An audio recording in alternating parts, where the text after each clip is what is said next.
My wife looked me in the eye and said, "Since you're terminally ill, everything comes to me." I've already spoken with attorneys. I replied about that. The truth was, there was no diagnosis. The results were staged, courtesy of my close friend, who happens to be a doctor. And when I handed her divorce papers citing attempted financial exploitation, she lost everything, including her inheritance. I'm 38, and for months I'd been unsettled about my marriage to Lydia, 35. It started with small things. She suddenly developed a fixation on our life insurance, asking constantly about beneficiaries on my 401k. After years of indifference, she started acting unusually affectionate. Then came the kicker. When her grandmother passed and left her $400,000, she hid it from me. I only learned about it 3 weeks later, from her cousin at a barbecue. My longtime friend Garrett is an oncologist. Over beers one night, I vented about Lydia's odd behavior. He cracked a grim joke. "Want to know if she really loves you?" I could accidentally leave some results where she might see them. I thought he was joking. He wasn't. "I've seen spouses bail the second illness hits," he explained, "and I've seen others reveal their real priorities when money enters the picture." Hypothetically, if some papers just happened to be visible during her next visit, my annual physical was approaching, and Lydia always insisted on coming along, supposedly because she cared about my health. Garrett was my doctor. Everything aligned. The plan was straightforward. Fake blood work indicating late-stage pancreatic cancer, 6 months to live at most. The papers would be left out where she'd notice them while I changed after the exam. Insane? Absolutely. But I needed to know. Last Tuesday, the appointment happened. Garrett ran the real exam and labs. Everything was fine. But the folder on his desk told a fabricated story. Dire prognosis, medical jargon, death looming. Lydia spotted it. I watched as she secretly snapped photos with her phone. She stayed silent. On the drive home, she said nothing. That evening, she cooked my favorite meal. For a moment, I wondered if I'd misjudged her. Maybe she was simply processing, figuring out how to support me. Then Thursday arrived. I came home to find Lydia at the dining table surrounded by papers, energy buzzing through her. "We need to talk about your diagnosis," she said. I played dumb. "Garrett hasn't even called me." "How do you?" "I saw the results. Pancreatic cancer. Stage 4. You're dying." She was practically gleeful. "I've already spoken to 3 lawyers. We need to transfer everything into my name immediately. The house, investments, all of it. If you die without documentation, it's a mess for me. Not us. Not how are you holding up. Just me." She went on. "I also contacted your life insurance. They investigate if coverage is increased within 2 years of death. But since your current $500,000 policy has been active for 5 years, we're safe." Then she slid a paper toward me. "Power of attorney. Sign it." I stared at her. "Lydia, I just learned I'm dying, and you're calculating? Someone has to be. You're too emotional to manage this." "Oh, and I told your brother not to visit. It's too stressful for you." "You told Ethan I'm dying?" "No, just that you're sick and need space. We can tell him later." "Later? After things are settled. After I'm dead, you mean?" She rolled her eyes. "Don't be dramatic. This is happening whether you accept it or not. At least I'm handling it." That's when I said it, about that diagnosis. Her head tilted. "What about it?" "It's fake. Update 1. The silence was crushing. Then she gave a nervous laugh, snapped, and tried to twist it. "You tested me? What kind of lunatic does that to his wife? The kind whose wife photographs medical records and contacts lawyers before asking how he feels. You had power of attorney papers ready in 2 days. You told me not to see my brother. You were smiling while discussing my life insurance." She hurled a wine glass at the wall. 5 years. 5 years wasted on you." Her mask was off. "Then leave," I said. "Oh, I will. But you'll pay for humiliating me. I want a divorce and everything." "Good luck with that." That night, she moved in with her sister, Celia.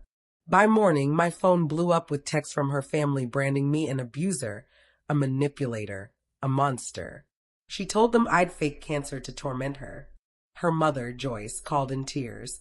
How could you do something so cruel? Ask your daughter why her first response to my supposed terminal illness was calling lawyers, not doctors.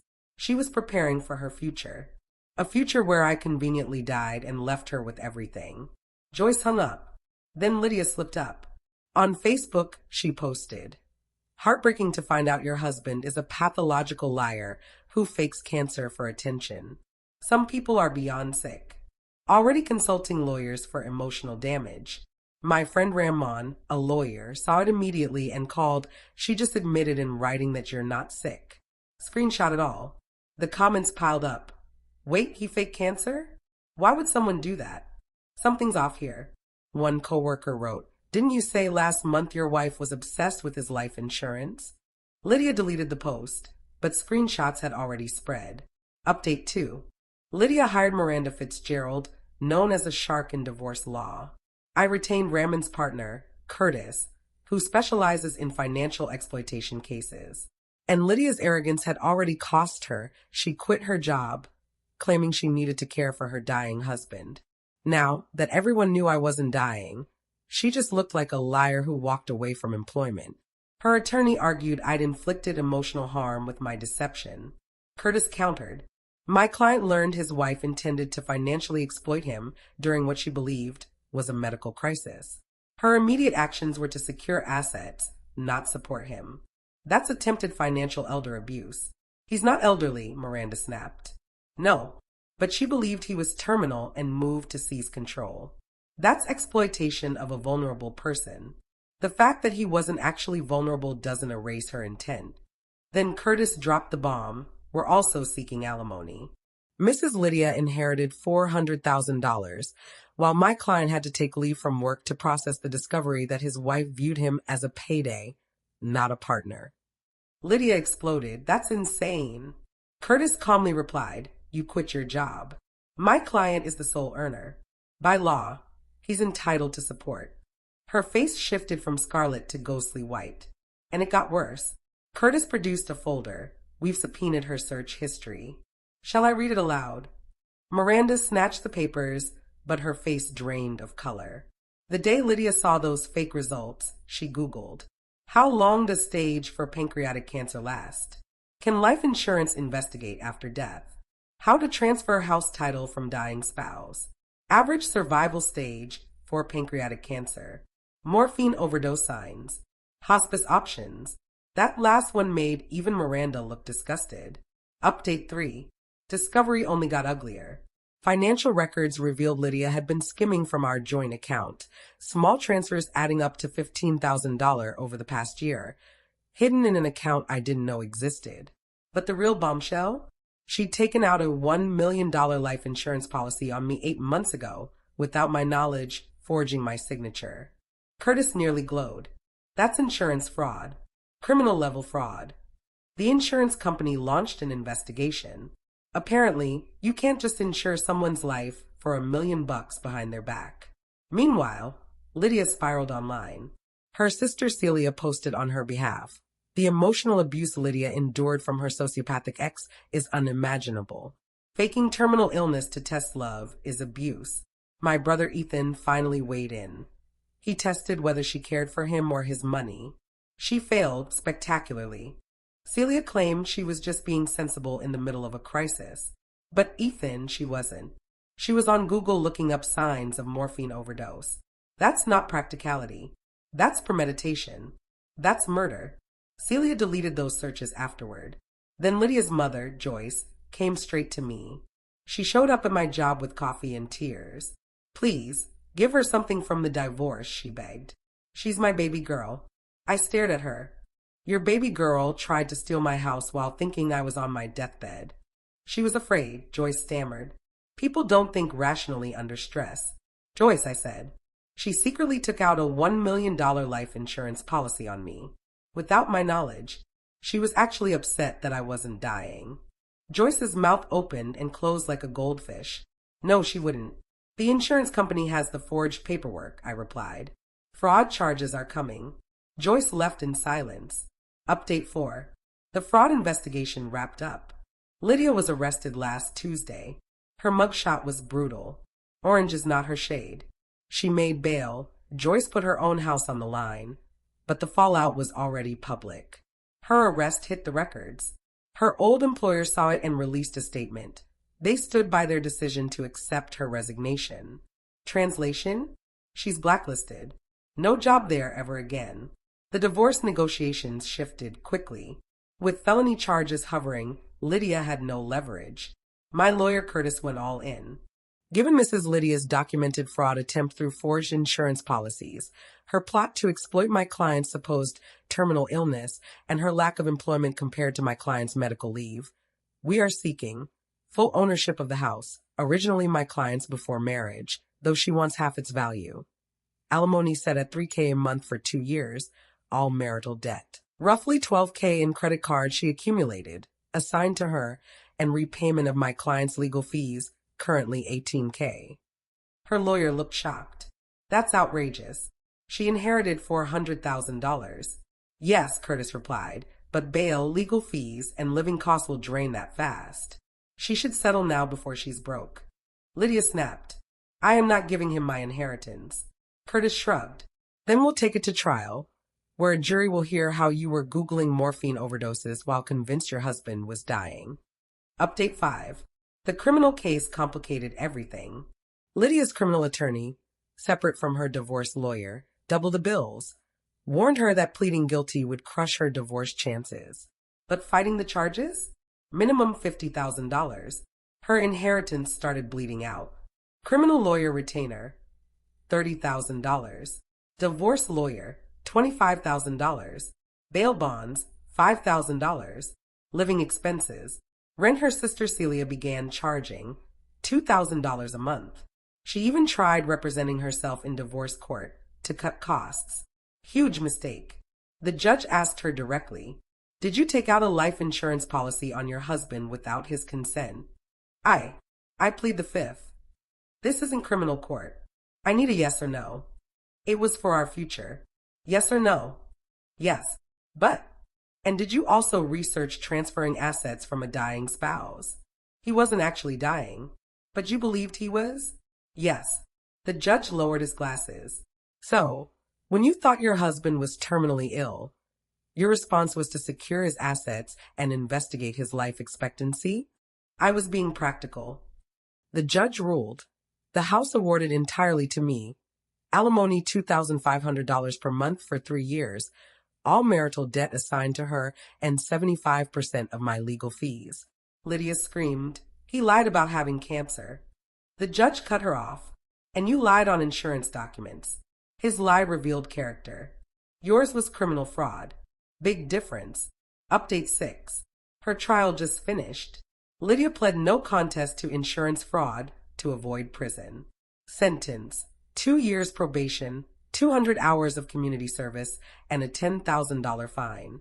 Her $400,000 inheritance? Gone. Criminal lawyer, $45,000. Divorce lawyers, she cycled through $3 $40,000. Alimony paid so far, $7,500. Court-ordered legal fees, $13,000. Fines, bail, and costs, $18,000. Total, $123,500 drained. On top of that, Celia charged her rent, plus she had to buy her own car since the Lexus was mine. Another $15,000 gone. Her $400,000 was down to about $250,000. Then the IRS showed up. Turns out secretly moving marital funds around requires reporting. Back taxes and penalties, another $20,000. And with alimony still set at $2,500 per month for 3 years, that's $87,500 more. By the end, she'll have maybe $140,000 left. Sounds like a lot. Until you're 35, unemployable in finance, fraud convicts don't get hired, and with no retirement because you assumed you'd inherit your husband's. Update 7. A twist no one saw coming. Lydia's grandmother's estate. The will left everything to Lydia. Her aunts and uncles didn't buy it. They hired a forensic accountant. Guess what? Lydia had been helping Grandma with her money for 2 years. By helping, I mean shifting funds and tricking her into signing things. Sound familiar?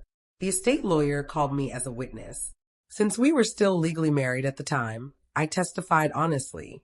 I knew nothing about Grandma's finances, but I provided proof of Lydia's history of financial manipulation. The judge froze her inheritance. Then Lydia called me from a blocked number. You ruined my life. I have nothing. You still have the one thing you've always cared about, yourself. I'm going to be homeless. Celia's kicking me out. Maybe Garrett knows an oncologist looking for a roommate, I said. This isn't funny. If they prove I manipulated Grandma, I could go to jail. You mean like you tried to manipulate me? I was securing our future. No, you were securing your future. One where I conveniently died and left you rich. How's that working out? She hung up sobbing. Final update.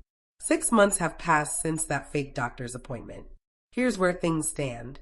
Lydia lives in a studio apartment working as a grocery store cashier, the only job she could get with a fraud conviction. The estate investigation found she committed elder financial abuse.